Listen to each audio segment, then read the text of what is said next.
오늘 밤 당신 안의 꿈틀거리는 지식 충전 본능이 깨어납니다. 여러분의 자유탐구 영역 김성환의 시사야.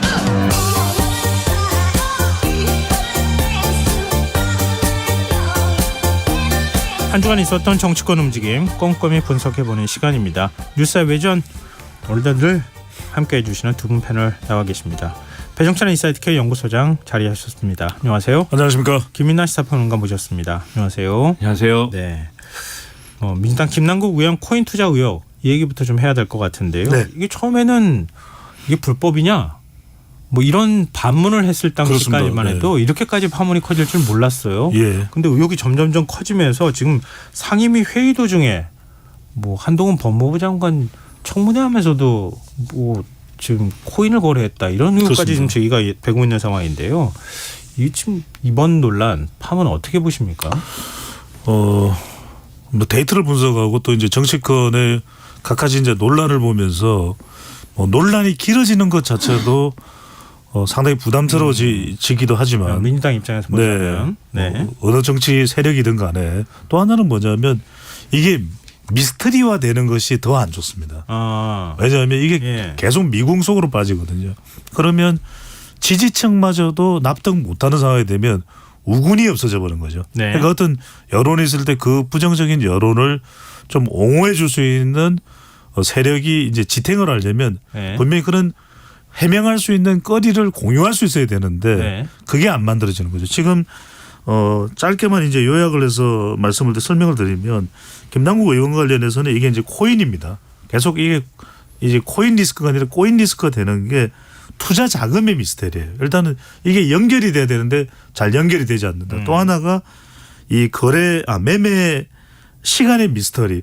어떻게 저 시간에 매매를 했지라는 게 납득이 안 가는 것이고 마지막 하나는 뭐냐면 이런 이제 논란이 있을 때 제일 좋은 방법은 단칼에 해명을 하는 것이 제일 좋은 방법이거든요. 근데 돈봉투 같은 경우에도 여전히 뭐 미궁 속에 있는 건 하지만 그래도 대체로 그림은 그려져요.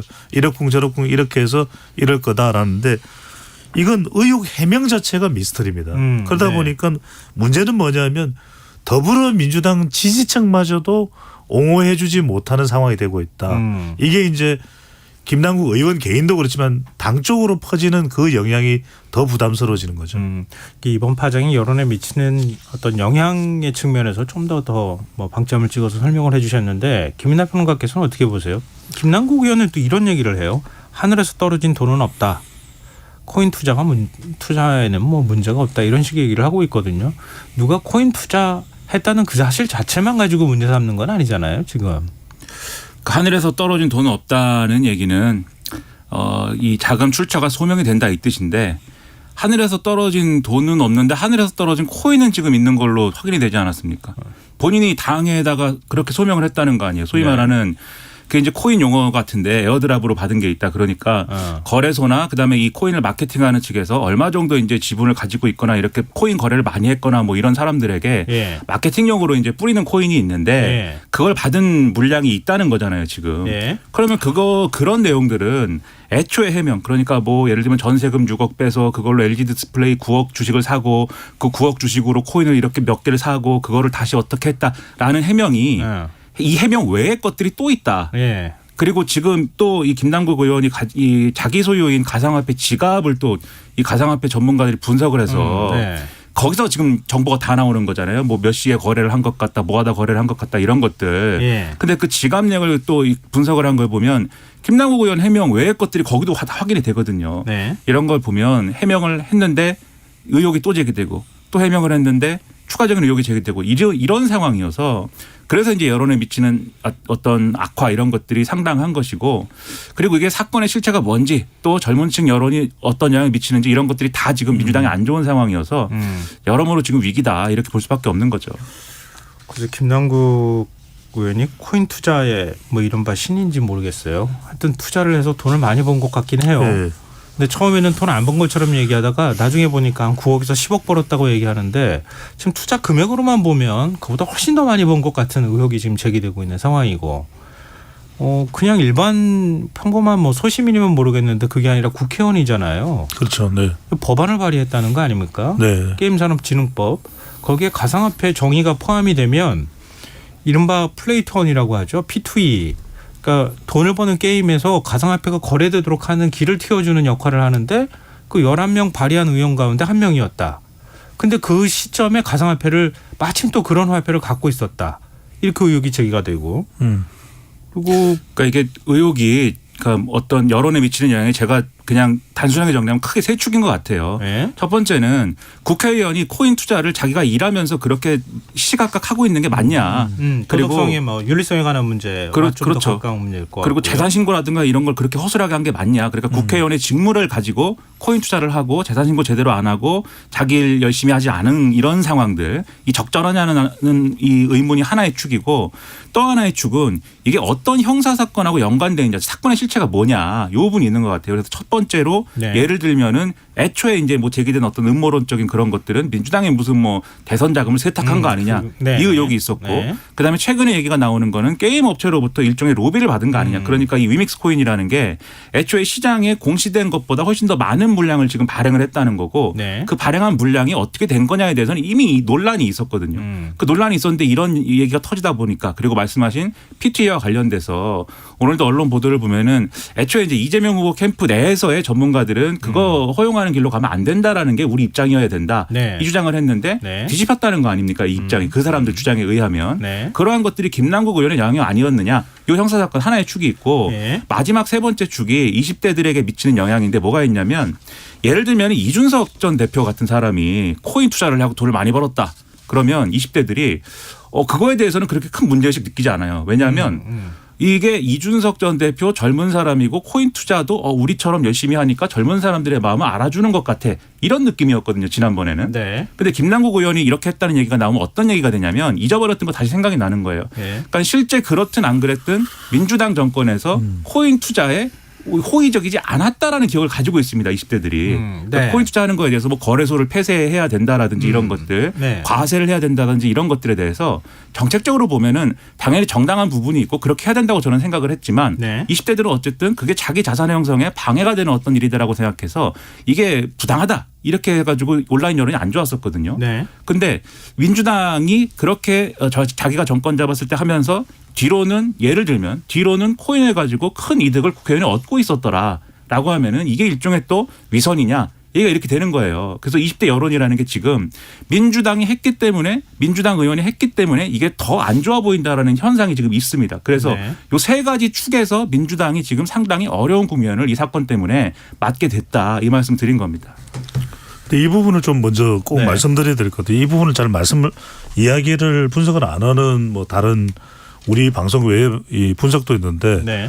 일단 기본적으로 플레이 투 on, 네. P2E, 플레이 투 on, 네. 이 on이 EARN 돈을 벌다는 네, 것이거든요. 네. 그런데 이걸 가상 자산이나 가상화폐 코인을 활성화하기 위한 개념이 아니었어요. 관련된 경제 기사를 보면 아시겠지만 원래는 이제 우리가 게임 산업이라는 것이 네트워크 게임을 하더라도 누군가 이길 수가 있잖아요. 그래서 이제 P2W거든요. P2W가 이제 기본입니다.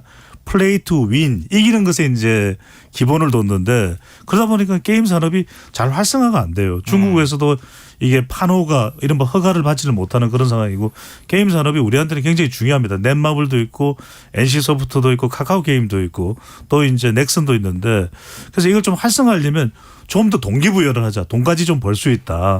이건 이제 메타버스 상에서 가상화폐, 가상자산의 형태가 있든지 이 가상자산들을 실제로 이제 NFC 개념으로 해서 사용을 할 수 해서 왜 네. 그 아시지 않습니까? 네. 넌 펀저블 펀드 이래서 이제 그런 형태로 이제 해서 이것이 좀 더 게임 산업이 활성화되는 건데 오해를 하면 안 되는 것이 가상자산의 시장을 이걸 좀 광대역시켜서 더 넓은 시장으로 부풀리기 위해서 P2E가 시도된 게 아니에요. 관련된 신문 기사를 보더라도. 네. 그런데 이것 자체가 넷마블에 지금 이 마블엑스에도 김남국 의원이 투자한 걸로 돼 있고 마지막에 우리가 이 투자한 게 이제 클레이페이가 있는 것이거든요. 근데 이 클레이페이는 실제로 한 1,000원 정도의 한 코인당 가격에서 3,000원까지 올라갔다가 한 3, 4개월 뒤에는 없어져 버려요. 네네.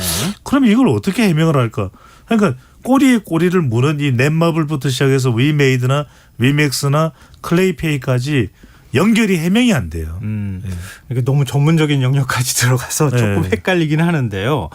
그러니까 우리 그런 거 있잖아요. 뭐 쉽게 비유하자면 옛날에 고스톱 치잖아요. 그럼 돈을 막 벌잖아요. 근데 그거는 현찰로 바꾸기는 어려운 돈이었었잖아요. 막 한때 그 고스톱에 빠져가지고 많은 사람들이 하고 그랬었는데 게임 업계가 가상화폐에 굉장히 관심이 많았던 건 사실이잖아요. 2016년부터 넥슨이 가상화폐 거래소까지 그때부터 인수하기 시작해서 2개나 인수를 했어요. 그러니까 그만큼 이제 게임 산업이 뭐 사행성으로 갈 가능성이 매우 높기는 하지만 어쨌든 산업으로 키우는 데에도 관심이 많았다. 이것만은 뭐 부인하기 어려운 사실인 것 같아요.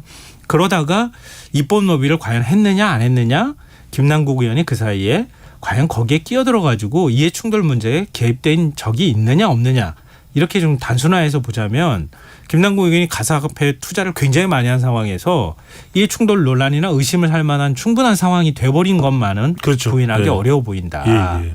그리고 그 이후에 하여튼 가상화폐에서 얼마나 돈을 벌었는지는 모르겠지만 의혹이 제기됐을 때 의혹에서 자기가 해명하고 싶은 것만 해명하고 난 다음에 지금 오히려 의혹이 훨씬 더 커지는 상황이 돼서 민주당이 지금 감당하기가 굉장히 어려운 상황이 돼버렸다.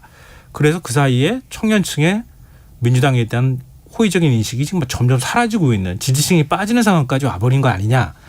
이러다 보니까 이재명 대표가 사실 민주당 대응도 너무 늦은 거 아니냐는 지적을 받지만 긴급 윤리감찰까지 지시를 했어요. 이 민주당이 지금 감당할 수 있겠습니까? 김남국 의원에 대해서 과연 어느 정도 징계를 내리는 게 적절한 것인지 징계를 내리는 것 자체가 맞는 것인지 틀리는 것인지 두 분 의견을 좀 듣고 싶어요. 그러니까 저는 짧게만 말씀드리면은 이건 뭐 제 의견도 저는 이제 데이터에 근거해서 지금 김남국 의원이 여론에 미치는 파장은 단순히 뭐 중도층이나 무당층이나 MZ세대들이 지금 상당히 타격을 받았고 상대적 박탈감을 받고 있다 그 정도가 아니라 네. 지지층 등이 흔들리는 거예요. 그러니까 그동안에 국권이 민주당을 지탱해왔던 힘인 호남 40대 화이트 칼라 중에 화이트 칼라는 이미 상당히 흔들렸고 예. 40대가 흔들려요. 왜냐하면은 40대는 부정부패 비리 의혹과 같은 사안인데 특히 이제 가상자산과 관련해서는 자기와도 관련이 돼 있거든요. 예. 40대들의 경우에는 그러다 보니까 이들도 그동안에는 민주당은 주로 정치적으로 보수와 또 윤석열 정부가 대결하고 있는 데서는 민주당 쪽에 힘을 실어줬지만 이건 뭔가 아까도 말씀드렸지만 이 호의를 그러니까 김남국 의원을 감싸줄 수 있을 만한 그런 공유 인식을 가질 수가 없는 상태가 돼버리거든요. 그러니까 제가 하는 이야기가 아니라 지금 민주당 내부에서 또는 다른 더불어민주당이 아닌 야권에서는 김남국 의원 제명 이야기가 나와요. 실제 그렇게 보도가 되고 있고. 네. 그러니까 지금은 걷잡을 수 없는 상황인데 가장 큰 이유는 해명을 계속 김남국 의원이 해도 끝없이 해소가 되지 않는다는 것이 치명적이다. 이걸 이재명 대표와 또 아주 가까운 관계로 인식되고 있는 김남국 의원이거든요. 네. 그래서 저는 뭔가 지금 이재명 대표 또 의원총회에서 박강원 원내대표가 난상 토론을 통해서든 이 쇄신을 이야기한다고 했는데 여기서 뭔가 나와야 될 것 같아요. 그러니까 월요일쯤에는 김남국 의원에 대해서 당은 어떤 입장이라는 게 적어도 오늘이 금요일이니까 네. 나와야 될 상황일 것 같아요. 그러니까 민주당이 지금 전당대 돈봉투 의혹까지 받고 있는 상황에서 뭐 검찰이 수사 중이긴 하지만 김남국 의원 사태까지 지금 터지는 거 아닙니까? 그리고 또 민주당이 뭐 윤리감찰단이 조사를 한다 하더라도 이게 말끔하게 의혹이 해소되기가 좀 쉽지 않은 상황이다. 검찰이 수사하는 것도 아니고 그렇다면 민주당은 과연 어떤 조치를 취해야 하는가? 이게 굉장히 큰 숙제란 말이에요. 그러니까 지금 지지층도 못 믿는 상황이다라고 말씀해 주신 게 지지층 입장에서는 첫째로 민주당이 이 문제에 제대로 대응을 못한다.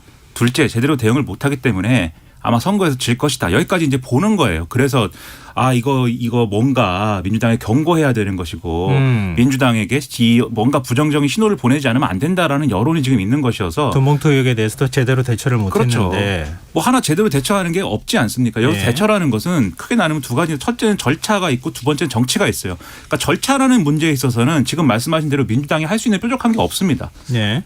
절차라는 거는 징계라는 거는 절차에 따라 해야 되는 것이고 사실관계가 확인이 안 된 상황에서 징계를 막 함부로 할 수는 없는 거잖아요. 거잖아요. 네. 예를 들어서 김남국 의원에 대해서 지금 사실관계가 제대로 밝혀지지 않았는데 제명을 했다. 그 김남국 의원이 뭐 누구처럼 법원으로 가서 가처분 신청하고 그런 상황 될 수도 있는 거 아닙니까? 네. 그리고 이게 만약에 징계를 허술히했다가 뒤집어지면 또 그것대로 민주당이 이제 웃겨지는 것이고 네. 그렇기 때문에 절차는 명확해야 되는데 절차는 절차대로 이제 사실관계 확인으로 가야 되는데 문제는 뭐냐면 제가 볼 때는 문제가 정치에 있는 거예요. 왜냐하면 돈봉투 의혹도 그렇고 이 문제도 그렇고 사람들이 볼 때 누군가 민주당의 누군가가 어떤 잘못을 했다라고 할 때 민주당이 그 잘못에 대해서는 정말 봐주지 않는다. 그 잘못에 대해서는 정말 엄하게 뭔가 처리를 할 것이다. 이런 인상을 주고 그런 정치를 우리가 하겠다라고 말하는 게 중요한데 네. 그 얘기를 안 합니다. 지금 돈봉투 사건에 대해서도 돈봉투를 뭐 받았는지 줬는지 또는 송영길 전 대표에게 무슨 이득이 됐는지에 대해서 별로 말하지 않고 딴청 피다가 원내대표 새로 뽑고 할 거 다 하고 나서 이 돈 받은 것으로 돼 있는 이 그리고 돈 받고 돈 뿌린 것으로 돼 있는 2명의 의원 뭐 탈당합시다 이런 거잖아요 지금. 그리고 그 탈당을 한다는 의미가 이게 어떤 꼬리 자르기인 것인지 뭘 더 알아보겠다는 것인지 미리 우리가 돈봉투의 사실을 알고 있었지만 그동안 얘기 안 하다가 악화됐으니까 얘기를 한다는 것인지 유권자들 입장에서 어떤 맥락인지 모르거든요. 네. 마찬가지입니다. 김남국 의원에 대해서도 이 의혹이 제기된 지 며칠 동안에 나온 얘기나 이런 걸 보면은 김용민 의원 이런 분들이 이 서민도 자산 투자해가지고 돈 많이 가질 수 있게 하는 게 민주당의 정치다라고 얘기하는데 전혀 안 맞는 얘기 하다가 또 민주당의 이제 김남국 의원이 소명하고 나서 민주당에서 나온 얘기가 소명이 대체로 맞는 것 같은데 라는 얘기 나오다 또 뒤집히고 하니까 네. 이게 그러니까는 유권자들 입장에서는 못 믿는 거거든요. 그렇다면 이걸 명확하게 어떤 틀이다라는 걸 제시를 해야 돼요. 그러니까 김남국 의원에 대해서 가능성이 이 김남국 의원의 의혹과 관련돼서 가능성이 1번, 2번, 3번 이러저러한 가능성이 있는데 각각에 대해서 이런 경우라면 우리가 이런 정도의 처분을 하겠다. 또는 이런 정도에 그친다면 적어도 우리가 이렇게 하겠다. 이게 예상이 돼야 되거든요. 네. 그 신호를 줘야 되는데 네. 지금도 지금도 이재명 대표가 뭐 윤리심판원에 제소한다. 요거 정도지 않습니까? 이것은 사실관계를 따져서 징계를 하겠다라는 취지에 불과한 것이기 때문에 예. 지금 이 정치적으로 대응하는 문제에서의 심각한 어떤 문제가 드러나고 있는 것이다라고 저는 생각을 합니다. 네. 이거 뭐 김남국 의원 한 명의 문제가 아니다. 민주당 차원의 문제일 수도 있다. 이런 문제에 대해서 뭔가 예측 가능한 징계나 예측 가능한 조치를 취하고 있지 못하다. 그게 민주당이 가장 심각한 문제다. 이렇게 말씀을 해 주셨어요. 민주당이 앞으로 어떻게 대처하는지 그건 조금 더 저희가 지켜보고 네. 그 대처에 대한 뭐 적절성 여부에 대해서 다시 한번 토론할 기회가 있을 것 같고요. 네. 마지막으로 이 얘기만 좀 짧게 얘기하고 그다음에 주제를 좀 바꿔봤으면 좋겠어요. 국회의원 가상자산 보유 현황을 전수조사하자. 그리고 가상자산을 공직자 재산 신고 때 신고할 수 있도록 하자. 이런 주장이 나오는 것에 대해서는 어떻게 보세요? 필요하다고 봅니다. 필요하다고 보는데 이제 네. 우선은 이것이 김남국 의원에 대해서 철저하게 규명해야 되는 의혹에 대해서 규명해야 되는 움직임과는 이제 별개로 작동이 돼야 되겠죠. 네. 그러니까 김남국 의원에 대해서 철저하게 파악이 되는 것은 또 파악이 돼야 되는 것이고 네. 두 번째로는 이제 이것이 이제 이른바 우리가 명시적 범위냐 포괄적 범위냐 입법 취지에 있어서 국회의원의 재산 등록을 하게 한 건 무슨 이유겠습니까? 바로 청렴성의 이 도덕성과 윤리성의 국회의원의 재산 변동에 따른 부분들을 재산 취득에 대한 부분들을 또 재산의 이동에 대한 부분들을 정확히 모니터링하기 위한 장치거든요. 네네. 그렇다면 사실은 모든 자산을 파악하는 게 맞는 거죠. 예. 다른 외국의 경우에도 미국과 독일의 경우에도 이 포괄적 범위가 맞는 겁니다. 그런데 우리는 그런 걸 담아왔지 않고 그걸 막 쪼개서 어떻게든 국회의원들에게 면피를 허용하기 위한 그런 내부의 좀 꼼수적인 그런 흐름이 있어 왔던 것이죠.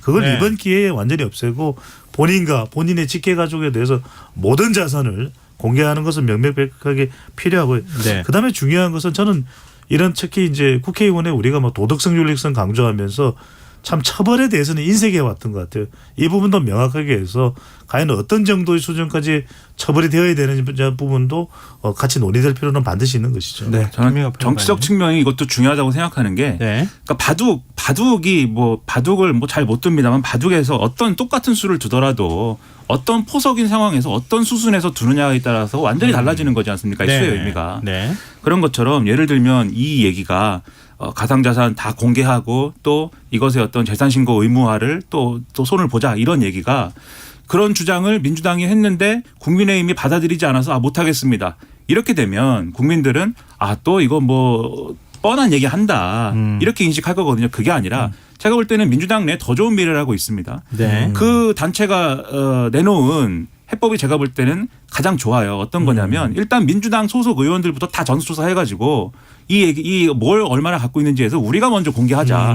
그리고 나서 그걸 토대로 해서 네. 국민의힘도 이거 같이 하자. 네. 이게 뭐 국회의원이면 누구나 어쨌든 그런 권한을 갖고 있는 것인데 권력을 갖고 있는 것인데 다 내놔야 되는 거 아니겠느냐. 이런 취지로 국민의힘을 설득을 하고 그리고 그 힘으로 이 법안을 어차피 뭐 민주당이 국회 내 다수니까 법안을 고치든지 뭐 제도를 바꾸든지 해서 이 등록을 가능하게 하자. 이런 방향으로 가는 것이 필요하다라고 지적을 했는데 저는 그 지적대로 민주당이 할 수 있으면 네. 그나마 그래도 유권자들이 이 문제에 대해서는 신뢰를 회복을 어느 정도는 할 수 있을 것이다라고 생각을 합니다. 네. 국민의힘에 물타기 하지 마라. 뭐 이렇게 얘기하고 있는데 그게 오히려 더 먹힐 만한 여론 지형이나 상황이 됐다 이런 지적이신데요. 이게 전 두 분 말씀 듣다 보니까 부동산 전수조사 하겠다 그래 놓고 그다음에 뭐가 달라졌는가 이 생각이 갑자기 하나 들었고요. 또 하나는 가상화폐하고 코인을 자산으로 인정하지 않고 있잖아요. 공식적으로. 맞습니다. 지금 과세도 안 하고 있는 상황인데 예. 국회의원 재산 신고 때 가상자산을 전부 다 신고하라고 하면 그 재산은 도대체 뭐가 되는 건가. 거기에서부터 지금 뭔가 넘어서야 될 벽이 너무 큰 거 아닌가. 근데 그거는 제가 볼 생각이 때는 드네요. 제도적으로 길이 없지는 않을 것 같아요. 예를 들면 현금에 준해서 할 수도 있는 것이고 또는 그러니까 기준이 좀 문제가 되겠지만 또는 예를 들면 지금도 뭐 미술품이라든지 뭐 이런 것들에 대해서 신고하는 게 있지 않습니까? 네. 그런 거에 준해서 할 수도 있는 것이고 뭐 물론 그것도 이제 과세가 얼마나 되느냐 과세 유예를 해놨기 때문에 과세 형평성이나 이런 게 있습니다만 어쨌든 그거는 어느 정도 이 가상자산을 어떻게 판단할 거냐에 대해서는 대충 가닥은 일단 잡은 거잖아요. 과세를 한다면 네. 미술품이라든지 이런 거에 준해서 한다는 거 아닙니까? 그러면 거기에 따라서 그런 기준에 따라서 등록을 하면 되는 것이라고는 생각이어서 저 그거에 따랐으면 좋겠습니다. 네. 열심히 파는 사람들이 꽤 많이 있지 않을까. 뭐 그런 생각이 아마도 드네요. 계좌의 저도 현금이 상당히 늘어나겠죠. 그러면. 네. 말씀드릴 수 없지만 저도 알고 있는 사람들이 꽤 있어서. 예. 네. 자, 지금 여러분께서는 KBS 라디오 김성환의 시사를 듣고 계십니다. 뉴스의 외전 김민아 시사평론가 배종찬 인사이트K 연구소장 두 분 패널과 함께하고 있습니다. 뉴스의 외전 계속 이어가겠습니다. 이제 국민의힘 얘기도 해보죠. 국민의힘 윤리위원회가 설화로 논란을 빚었던 김재원 최고위원, 태용호 최고위원에게 당원권 정지 1년, 당원권 정지 3년이라는 징계를 내렸어요. 이걸로 국민의힘 지도부 리스크 아니면 국민의힘에서 그동안에 좀 굉장히 시끄러웠던 이런 문제들 좀 정리가 됐다고 보십니까? 두 분은? 저는 그렇게 보기 힘들 것 같아요. 이게 이른바 또 당장에 불거져 나오지 않는다 하더라도 또 잠재적인 불씨가 생겨나는 거죠. 네. 말하자면 어떤 조치라는 것은 반드시 이 형평 그리고 근거에 의해야 되거든요. 그런데 우리 시간을 통해서도 말씀드렸던 게 기억이 나요. 우리 애청자분들이 김민아 평론가 또 배종찬 소장이 나와서 하는 설명들 너무 감사하게 잘 들어주시는데 결국 윤리위라는 것은 근거가 중요할 것이다. 왜 그러면 소집이 됐고 왜 저 사람이 징계의 대상이 됐고 어떤 징계가 조치가 되는지 네. 그런 부분에 대해서 그래야 설득력이 생기지 않겠습니까? 그런데 지금도 김재원 전 의원에 대해서는 당원권 정지 1년인데 태용호 의원에 대해서는 3개월이 왜 차이가 나는 걸까? 잘 쉽게 설명할 수 있는 사람이 단칼에 국민의힘 의원들에게도 우리가 마이크를 갖다 들이댔을 때 그것을 쉽게 설명할 수 있는 사람이 있을까요?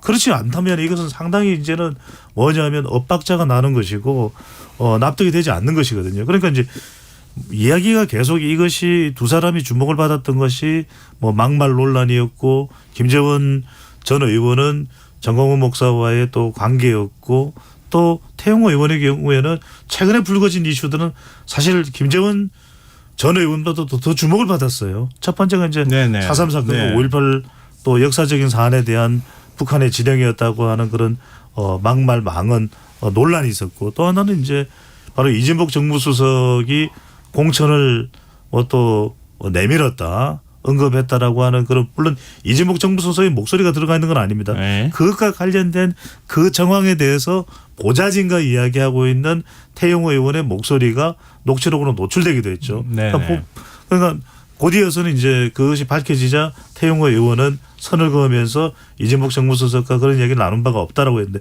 마지막은 또 하나가 더 있었지 않습니까? 왜 이제 자신의 지역구에서 물론 의혹입니다. 이건 정치 자금과 관련돼서 기초의원 강력의원과 관련된 정치 자금 수수 관련 쪼개기 헌금, 예, 쪼개기 헌금과 관련된 이 논란도 있었는데 그래서 들어보면 김재원 전 의원과 뭐가 그렇게 차이가 나지? 왜 두 사람 사이에 9개월의 차이인가요? 이 9개월의 징계의 차이가 날까 납득이 잘 안 가죠. 그럼 대법원처럼 양형 기준을 만들어야 되는 겁니까? 근데 뭐 당에 이제 기구에서 그렇게까지 하기는 쉽지 않고 다만 전에 했던 징계의 어떤 수위에 준해서 아마 징계 양정을 할 것인데 근데 그것도 사실은 뭐 어떤 일관된 어떤 기준을 갖고 된다고 보기는 어렵죠. 이번에 윤리 결정의 논리를 보면은 쉽게 얘기하면 이런 얘기 아닙니까? 김재원, 태용호 두 사람 왜 이렇게 세상을 시끄럽게 하고 왜 이렇게 당을 어렵게 하느냐. 그것이 죄다. 그러니까 구체적으로 뭐가 죄다가 아니에요. 왜 세상 시끄럽게 하고 당에 해를 끼치느냐. 이 논리고 그런데 태영호 최고위원은 자진 사퇴를 해서 반성하는 모습을 보여줬기 때문에 그거를 고려해서 이 징계를 3개월 하는 것이고 다음권 정지 3개월 하는 것이고 김재원 최고위원은 사실상 뭐 자진 사퇴를 하는 게 좋다라는 여론도 있었으나 듣지 않았기 때문에 다음권 1년 정지 뭐 그로 인해서 총선에 공천 못 받는 것까지 더해가지고 그 정도의 징계하는 것이다. 이 설명이거든요. 그러면은 지금 말씀하신 구체적인 발언의 내용이 왜 문제인지 그리고 대통령실에 뭐 공천을 고리로 한 무슨 뭐 발언의 압력이 있었는지 없었는지 이런 것들은 다 사실은 뭐 따지고 이것에 준하는 징계는 어느 정도라를 얘기한 것은 다 아닌 것이죠. 그런 차원에서 볼 때 그렇게 어떤 뭐 굉장히 디테일한 뭐 그런 근거에 의거한 징계는 아니었고 그렇게 할 수밖에 없었던 사정, 그 사정이 지금의 이 당 지도부의 큰 리스크가 된 것이다. 이렇게 볼 수 있겠죠. 네, 알겠습니다. 뭐 저 태영호 최고위원 기자회견하는 거 보면서 저도 좀 사실 놀라긴 했는데 국민들한테 사과한 게 아니라 윤석열 정부의 성공을 위해서 내가 이 한 몸 다 바치겠습니다. 이렇게 지금 얘기하는 기자회견이어서 도대체 파문을 일으켜서 그것에 대해서 상처받은 사람이 누군지가 불명확한 뭐 이런 상황이기도 하더라고요. 뭐 정치라는 게 어떤 딱 규정에 따라서 움직이는 법률하고 좀 다른 그런 잣대라는 게 있기는 하지만 뭔가 좀 납득이 잘 안 된다 이런 말씀 딱 하나만 말씀드리면 이번 윤리위의 이 처분 결정을 보고서 사실 정치적으로는 김재원 전 의원이 훨씬 더 중진이고 정치적 경험이 풍부하거든요. 그런데 요 며칠 새 보여줬던 정치력을 놓고 보면은 태영호 의원이 상당히 정치적이구나.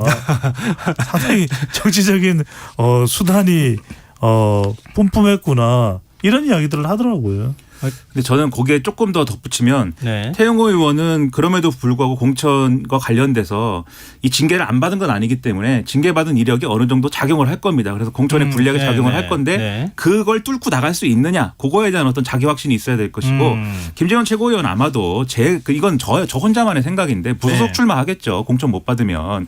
그리고 무소속 출마하고 그다음에 지금 뭐 흉흉한 여의도 소문이라는 것은 새로운 신진 세력들이 어쨌든 다수 공천을 받을 것인데 그 공천을 줄 만한 데는 결국 당선이 유력한 곳 그러니까 대구 경북 지역을 중심으로 한 영남권 그리고 수도권 일부이다라는 거 아니겠습니까? 그러면 공천을 나는 실력대로 하면 받을 수 있는데 위에서 내리꽂아서 못 받았어라고 주장하는 사람들이 무소속으로 많이 나올 거거든요. 그 대열 중에 하나일 거야 아마도 김재원 최고위원이 그런 그림대로 가면 그 힘으로 아마 당선된 다음에 다시 뭐 당에 복귀하는 시나리오를 그리는 것이 아닌가. 정치적 계산이 양쪽이 좀 다른 것 같습니다. 그런 이야기도 정치공학적 뭐 전망이니까요. 그런 이야기도 나오는데 저는 뭐 짧게만 덧붙이면 저는 선뜻 납득하기 힘든 게 최고위원 자리까지 내차고 그렇게 무소속으로 출마해서 아예 강을 건너버린다. 돌아오지 못할 강을 건너 저는 선뜻 납득하기는 어려워요. 김재원 최고위원한테 자꾸 당이 공천을 안 줘요. 이게 몇 번째인지 모르겠어요. 뭐 정치적 시나리오를 쓰자면 뭐 굉장히 많은 시나리오를 쓸 수 있을 거예요. 뭐 정광훈 목사랑 같이 뭘 한다더라 뭐 이런 얘기까지도 나오기던데요. 그건 뭐 김재원 최고위원의 선택에 달린 문제니까요. 좀 이상하게 공천을 자꾸 못 받게 돼요. 마지막으로 그 한국갤럽 여론조사 결과 좀 소개해주면서 그 윤석열 대통령 국정 지지율이 조금 소폭 올랐다고 하는 얘기들 좀 저희가 얘기하고 그리고 코너 마무리하면 어떨까 싶어요. 김민하 평론가께서 소개를 좀 해주시죠. 한국갤럽이 자체적으로 지난 9일부터 11일까지 4일간 전국 만 18세 이상 남녀 1000명을 대상으로 조사를 했는데요. 윤석열 대통령의 국정 수행 운영에 대해서 긍정평가가 35%, 부정평가가 59%였습니다. 그러니까 지난주와 비교하면은 긍정평가와 부정평가가 모두 이제 그 전 조사보다 이제 2%포인트씩 올랐다라고 볼 수가 있겠는데요. 네. 긍정평가 이유로는 외교 35%, 국방안보, 일본 관계 개선 6%, 전 정권 극복 5%, 전반적으로 잘한다. 경제 민생 이상 4% 등이었습니다.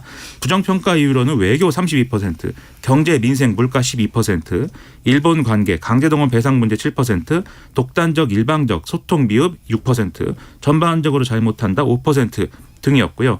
그다음에 한일 정상회담에 대한 평가를 별도로 조사를 했는데 예. 응답자의 49%는 성과가 없었다라고 평가를 했고 성과가 있었다라는 응답 33%, 의견 유보가 18%였습니다. 성과가 없었다라고 본 응답자는 실익이 없다 14%, 과거사 무시 사과 안함 12%, 양보 퍼주기 반함 11%, 후쿠시마 오염수 문제 10%, 한일 없음, 내용 없음, 구려 외교, 일본의 저자세 등이 7%였고요. 성과가 있다고 평가한 사람들은 한일 관계가 개선됐다 32%, 경제 도움이 된다, 수출 투자 유치했다 11%, 미래지향적, 과거사 정리, 역사 문제 해소 노력, 회담 자체가 의미가 있다 등이 8%, 국방, 안보, 동맹 강화가 5% 등이었습니다. 자세한 내용은 중앙선거여론조사 심의 홈페이지를 참조하시면 되겠습니다. 네.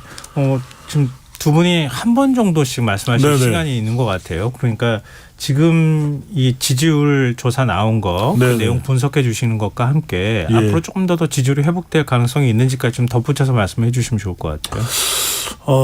우선적으로는 지지율을 이제 뭐 더 회복을 한다라는 것은 결국 윤석열 대통령도 중도나 무당층을 껴안기 위한 쪽으로 MZ 세대도 흡수하기 위한 움직임 쪽으로 옮겨가야 되는 것이거든요. 그거는 어떻게 국정 운영 스타일을 조정하느냐에 달려 있는 것 같고요. 네. 그래도 지금 이번에 조금 올라간 걸 보면은 미국 플러스 민주당이라고 봐야 되겠죠. 미국은 뭐 일본 효과는 그다지 크진 않은 것 같아요. 다른 네. 질문에서도 보면 이 한일 정상회담의 효과를 물어본 것도 그렇다면 한미 정상회담의 이 긍정 평가가 조금 여진이 더 지속된 게 있고 또 하나는 결국 이 상황에서 이제 지지층들이 결집을 합니다. 네. 조금 더 이제 지지층이 결집했고 무당층에서 지지율이 좀 올라가는 거. 그다음에 결정적으로는 더불어민주당의 김남국 파장 또 돈봉투 파장 이 이중 파장이죠. 이중 리스크 파장에 대한 반사 이익을 얻어갔다. 이렇게 봐야 되겠죠. 네. 김민하 평론가 어떻게 보세요? 다른 조사까지 종합을 하면은 이 한미 정상회담 이후에 윤석열 대통령의 이제 국정수행 지지율이 상승세인 것은 분명히 보입니다. 네. 거기에 따라서 윤석열 대통령이 또 자신감 회복을 하고 뭐 이렇게 가는 것 같은데 네. 지금 뭐 최근에 나온 대통령의 발언 여러 가지 다 전 정권 탓 굉장히 강하게 하고 있는 그런 상황이고 아마도 5월 18일 날 기념식이라든가 뭐 이런 자리에서 중도 공약 또는 포용, 통합 이런 메시지를 내놓을 것이다라고 지금 얘기를 하고 있는데요. 네네. 저는 전 정권 탓만 하는 것으로는 제가 볼 때는 추가적인 어떤 이 상승 기류나 이런 것도 타기 어렵다라고 보고 보수 유권자층이 일부 결집에 그칠 거다라고 보거든요. 예. 근데 오히려 전 정권 탓만 계속 얘기를 하는 그러한 방향으로 가고 아예 총선 전략까지 갈 것 같아서 그것은 우려가 됩니다. 그러니까 총선을 현 정권을 현 정권을 지원할 것이냐 아니면 이 정권을 심판할 것이냐 이렇게 가는 게 아니라 전 정권과 거대 야당을 심판할 것이냐 현 정권을 심판할 것이냐 이런 구도로 가겠다라는 듯이 보이는데 예. 그렇게 가면은 굉장히 제가 볼 때는 바람직하지 않은 것이어서 네. 이 정권의 철학 그리고 하겠다는 어떤 정책 이런 걸 중심으로 해서